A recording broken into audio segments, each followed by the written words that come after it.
Okay, my name is Ryan Heavyhead. Nitsitsitapinska sim akayokaki. I live in Lethbridge, Alberta, and I'm interested in becoming the dedicated leader of a Gracie garage that I would like to call the West River Gracie Garage. It would be located here at my home in West Lethbridge, in the facility that I have built in the basement. I've been involved in martial arts of one sort or another for the majority of my life, starting at the age of 12 when I began training in Taekwondo, Jeet Kune Do, and Kempo, kind of a mix that was being called Holmstrom's Kung Fu, designed by Bill Holmstrom of Kaiser, Oregon, who had a strong competitive fighting background, as well as some special training recruited into the Inosano Academy. I trained with Bill from the time I was 12 to 18, and then I went into the U.S. Army. I served as a signals intelligence agent, did some top secret live missions, and got out of the Army about 3 years later. Moved to Boston, Massachusetts, where I did my undergraduate training. In Boston, I trained for brief periods under J.H. Kim in Taekwondo and under William Gleason in Aikido. I think combined between the two of them, it was probably around 3 years of training. After I finished my undergraduate work, I got married, and my wife and I moved back to where I grew up in Oregon. Didn't do any martial arts for a couple of years, and then we relocated to where she grew up here in Lethbridge, Alberta, and we started training in Gohakukai, which is a combined system that includes the full curriculum of Goju Ryu and traditional Tomarite. That's offered here in Lethbridge by Sensei Taka Kinjo.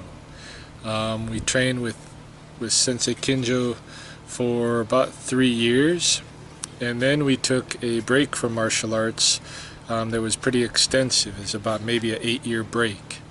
After the 8-year break, went back into Gohakukai with Sensei Kinjo, where I got as high as brown belt ranking. At the same time, I started training as a Todai under Sifu Freddie Lee online from Chicago, in his FMK school, Freddie's Modern Kung Fu. I continue to be a Todai of FMK and be involved in that training.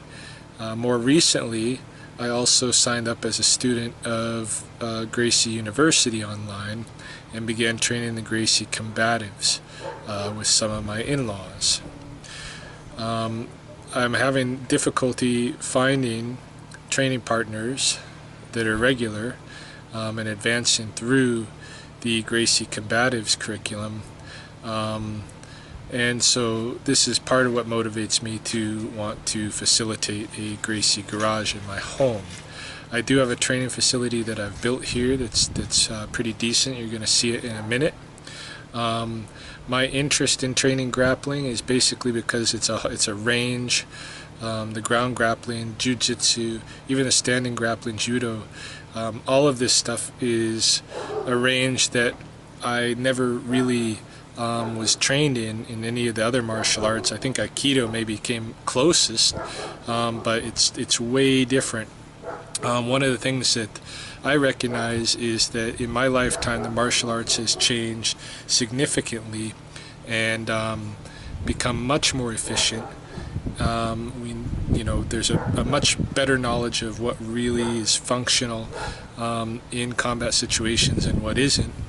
And a lot of that is due to the Gracie family and to mixed martial arts and the trial and error tests that go on in competitive fighting. I myself am not interested in competitive fighting, competitive sports. I'm more into doing martial arts for health purposes, but you also want to do it something that is going to be functional. So I'm interested in finding training partners and in advancing through the Gracie Jiu-Jitsu curriculum, not only the combatives but beyond. And so I would like to be a dedicated leader of a garage, and start with that, and maybe advance at some point to having a certified training center.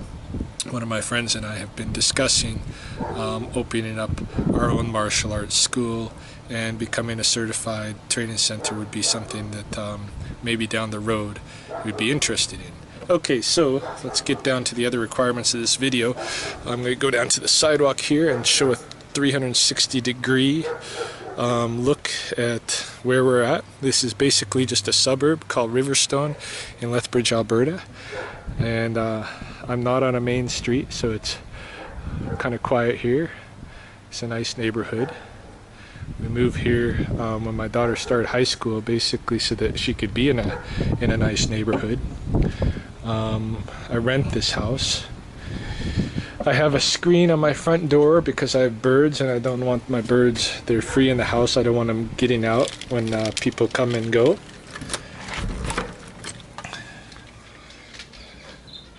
Entering into the house, we got a stairway up that goes into where we live, and then we've got a stairway down that goes into the training facility.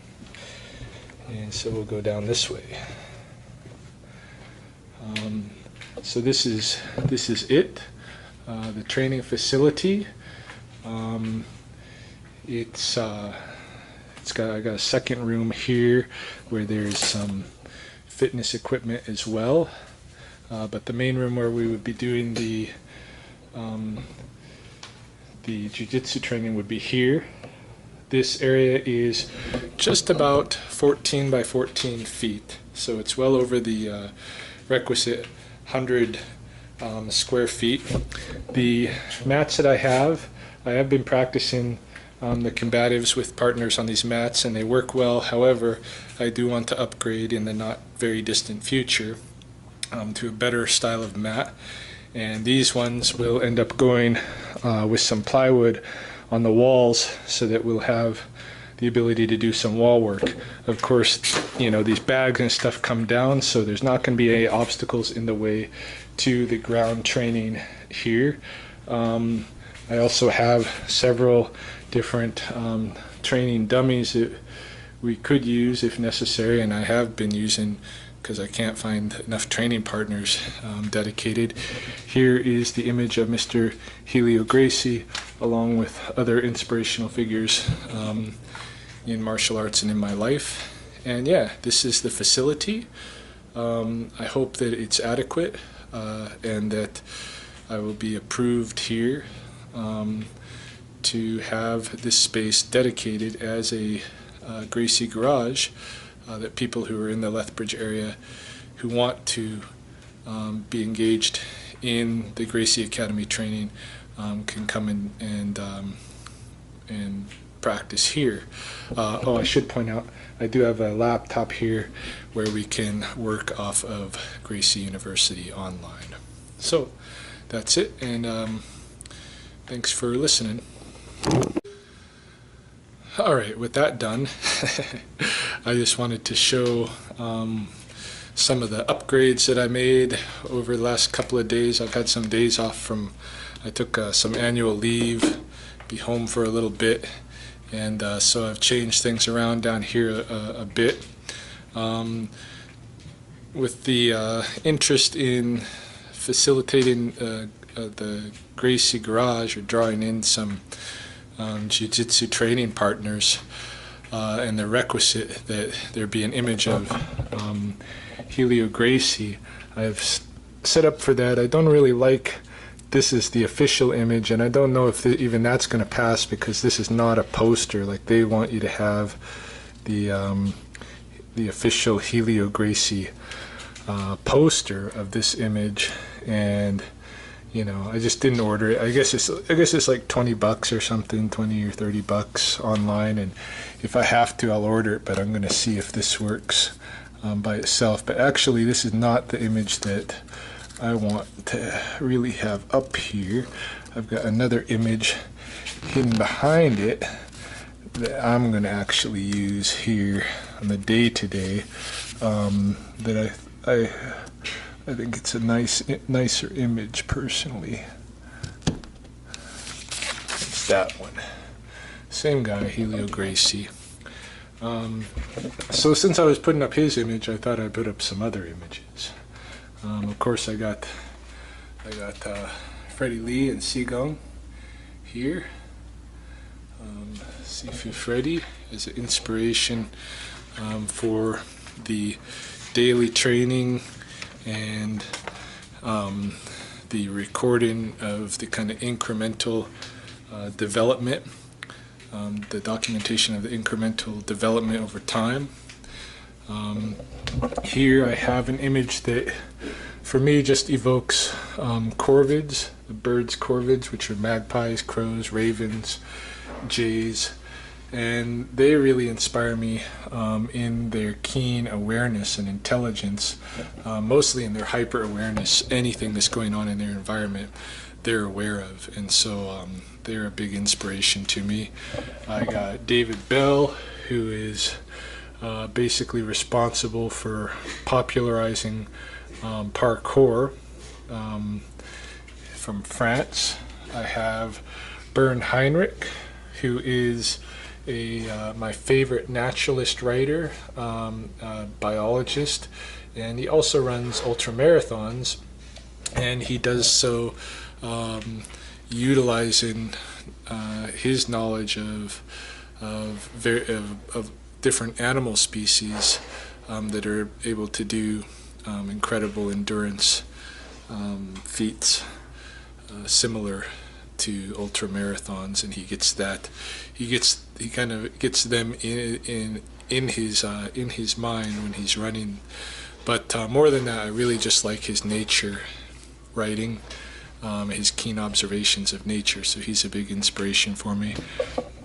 This is Deerfoot, who at the turn of the century was a very famous Blackfoot runner, a racer, and he always ran barefoot. And of course I enjoy running barefoot myself. This is Sensei Taka Kinjo, who I learned Gohakukai under, and I still have some of his curriculum to go. But Sensei Kinjo is really also a healer, and he has a very strong fondness for wildlife. In fact, he puts on a demonstration every year, and many of those years the proceeds from the demonstration go to the Birds of Prey Center to rehabilitate owls, hawks, eagles, and stuff like that. And so here we see him with one of the owls that's been rehabilitated. He's going to release that owl. He was a big part of healing my wife and getting her out of her arthritis, her debilitating arthritis. I mean, she still has it, but it's nothing like when we met him, and he helped her a lot. Ronda Rousey, because she's just an amazing athlete and animal. I paid recently at her last fight, I think it was something like $4 a second or something like that that I paid to watch her fight. Yeah, I think she's very, very skilled as a fighter, and she's very, very dedicated as an athlete, and that athletic commitment is something that I aspire to. These are some geese, a goose couple that my wife and I have known for years, and this in particular, the gander here, I learned a lot from him about how to be what is a really good husband and defense of the home and the children and his wife. This guy gets in crazy amount of fights every year to protect his nest and his wife, and he's one of the better husbands among the geese that I know. This is Calf Shirt, and again at the turn of the century, this is he was a Blackfoot healer, and he worked with the rattlesnakes. I don't know if you can see it here, but he's holding a live rattlesnake in his hands. He always had rattlesnakes with him, and I, of course, work with the snakes, with the descendants of those snakes that he worked with. Of course, I got the Bruce Lee. I've had this poster for a while, but I haven't never put it up. My daughter bought it for me for Christmas a few years ago. And then the last kind of inspirational figure is B.J. Penn, who I put up here, kind of a special place all to himself. I've been reading B.J. Penn's biography, and I'm very impressed with him. I've been watching some of his fights. He's much like Rousey and Ronda Rousey, in that he's just kind of